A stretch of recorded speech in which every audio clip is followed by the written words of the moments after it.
Bhagawatha Vahini, Chapter 9. The Ascent of Krishna. Dharmaraja, who was reeling in agony at the departure of his uncle and aunt, Dhritarashtra and Gandhari, had another bout of unbearable pain, which was like a needle thrust underneath the nails. Wherever he turned, he began seeing bad omens in his kingdom. He noted in every act around him the taint of falsehood, cruelty, and injustice. It met him at every step and confused his vision. As a result, an inexplicable anguish possessed him anew.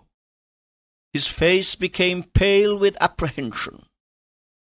It was marked by constant agitation and anxiety. Seeing this, and becoming agitated themselves, the brothers, Bhima, Nakula, and Sahadeva, approached their eldest and expressed their eagerness to delve into the reasons for his strange sadness. They stood before him with folded hands and inquired, "Lord and Master, day by day we find your countenance rendered dimmer and dimmer. You seem sunk in unfathomable agony, sinking deeper and deeper with every passing hour. You have become too weak to stand firm. If any of us has caused you pain, please tell us. We shall guard ourselves against repetition, and we pray we may be pardoned. If all this is due to something else, you have only to tell us about it. We shall at the cost of our very lives set it right and restore your mind. When you have such heroes obedient as we are, to correct anyone, however high and mighty, it is not proper for you to give vent to grief. Inform us the reason and command us what to do," they prayed. Dharmaraja replied, "What can I tell you, dear brothers? I see ominous things all around. From the homes of ordinary citizens to the hermitages of the saints and sages, wherever my eye falls, I see only inauspiciousness, ill fortune, and the negation of joy. I argued within myself that this was only the result of my warped imagination, and I tried my best to muster up courage and confidence. I did not like to fall a prey to my fears, but I could not succeed. Recollecting the scenes made my fear even more fearsome. To aggravate the sadness, I saw also some scenes that are contrary to established morals and dharma.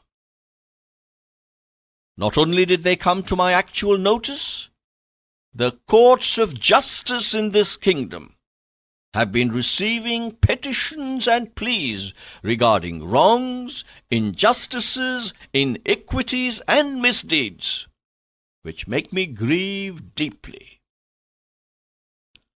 I saw some situations which were even worse. Last evening, when I was returning after a tour of the kingdom, I saw a mother cow refusing to nurse and feed her newborn calf. This is quite strange and contrary to nature. I saw some women wantonly loitering in the bazaar. I hoped that they would rush into their homes when they saw me. But no, it did not happen so. They had no reverence for authority. They went on as if I was not in the picture. They continued to talk without restraint to the menfolk. I saw all this with my own eyes. I simply proceeded further from that horrid place. Very near the Raj Bhavan, when I was about to enter it, I perceived a Brahmin selling milk and curds. I saw people emerging out of their houses and closing the doors behind them. I found them fixing some iron lump to them, so that they may not be opened. The reference is evidently to locks, which were strange things in Dharmaraja's kingdom, for no one had any fear of thieves. My mind was very much concerned with all these tragic transformations. I tried to forget this state of affairs, and so started doing the evening rituals, the sacred rite of offering oblations to the consecrated fire. And shall I tell you what happened? The fire could not be lit, however hard I tried. Oh, what a calamity it was! My fears that these events foreboded some great catastrophe are fed by other happenings too. They are confirming my premonitions every minute. I find myself too weak to overcome them. Perhaps the Kali era has begun, or is about to begin, I believe. For how else are we to explain such a fact as this? A wife has quarrelled with her husband, and is arguing before the judge in court that she should be permitted to go to her parents, leaving him to himself. How am I to face such a plea in court, that she should be permitted to dissolve the marriage and leave for her parents' home, deserting her husband? A petition from such a wife was admitted yesterday in the Court of Justice. How am I to ignore such abominations? Why go on recounting these occurrences?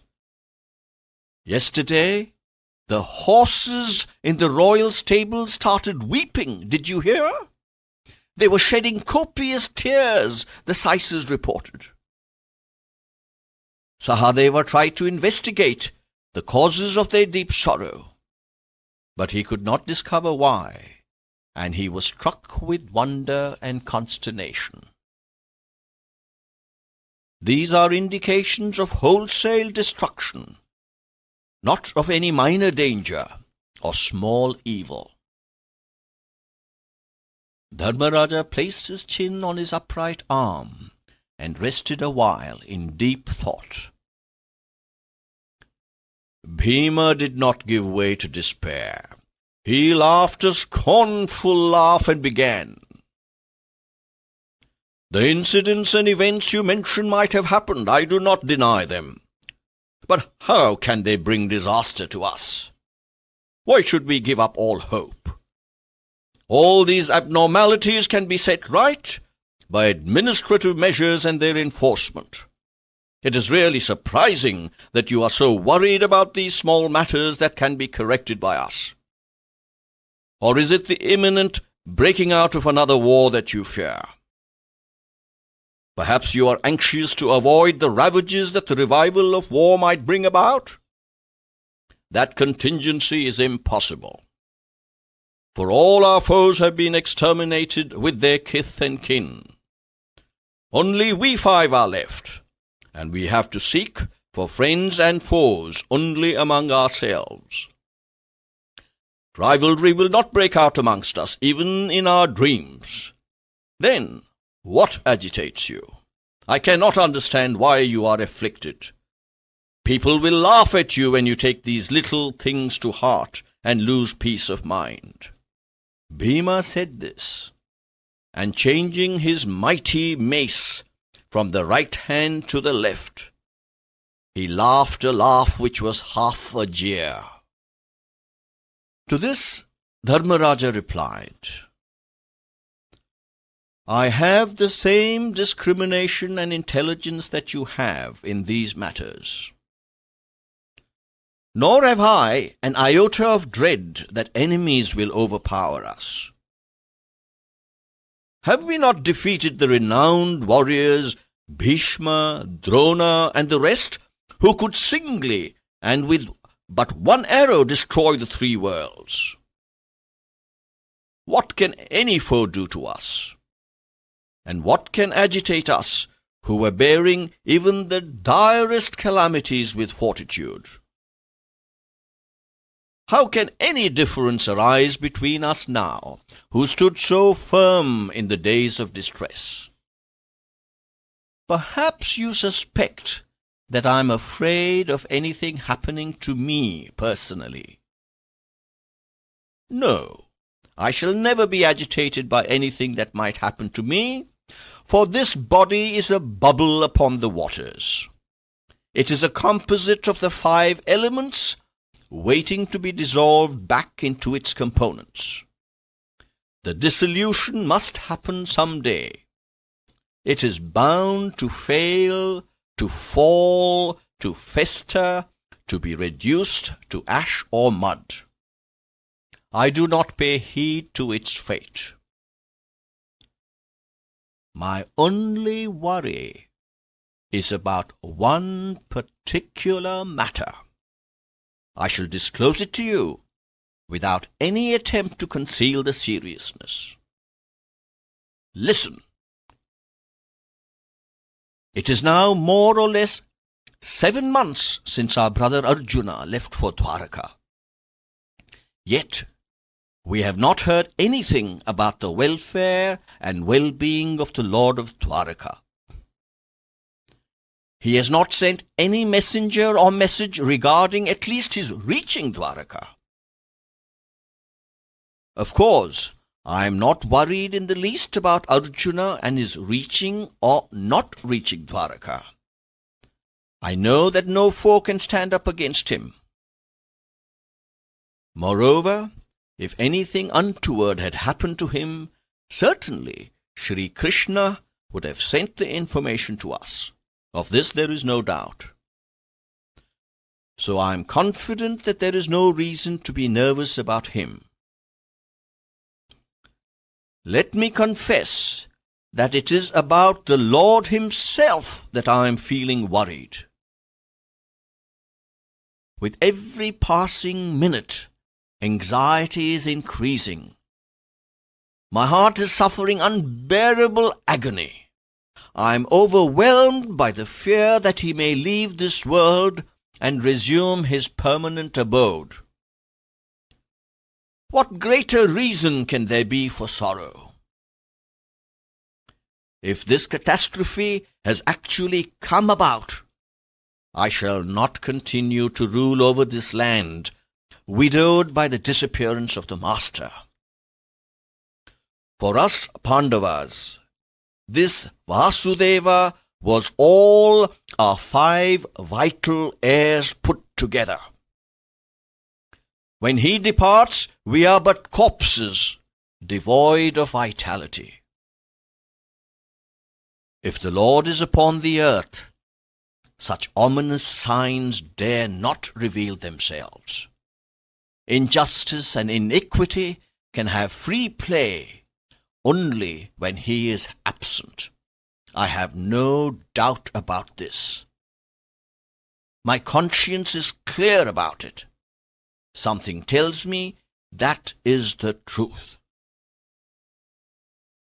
When Dharmaraja asserted thus, the brothers fell into the depth of grief. They lost all trace of courage. Bhima was the first who recovered sufficiently to speak. He mustered some courage, in spite of the wave of sadness that smothered him. He said, "For the reason that Arjuna has not returned, or that we have not heard from him, you should not picture such a dire calamity and start imagining catastrophe. There must be some other reason for Arjuna's silence, or else Krishna himself might have neglected to inform us. Let us wait, seek further light. Let us not yield to the fantasies that a nervous mind might weave. I am encouraged to speak like this, for one's nervousness is often capable of shaping such fears." But Dharmaraja was in no mood to accept this. He replied, Whatever you say, however skillfully you argue, I feel that my interpretation is correct. Or else, how can such an idea arise in my mind? My left shoulder is registering a shiver. See? This is a sign confirming my fear that this has actually happened. You know it is a bad omen if the left shoulder shivers for men and the right for women. Now this thing has taken place in my body, and it is a bad omen. Not merely the shoulder, my entire being, mind, body, intelligence, all are in a shiver. My eyes grow dim, and I am fast losing vision. I see the world as an orphan, having been deprived of its guardian and lord. I have lost the faculty of hearing. My legs are shaking helplessly. My limbs have been petrified. They have no life in them. What greater proof do you need to assert that the Lord has left? Believe me, dear brothers, even if you do not, facts will not change. The earth is shaking under our feet. Do you not hear the eerie noises emanating from the agonized heart of the earth? Tanks and lakes are shaken into waves. The sky, air, fire, water, and the earth are all mourning their fate, for they have lost their master.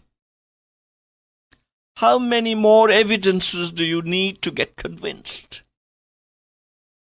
News came some days back of showers of blood that rained in some parts of our kingdom.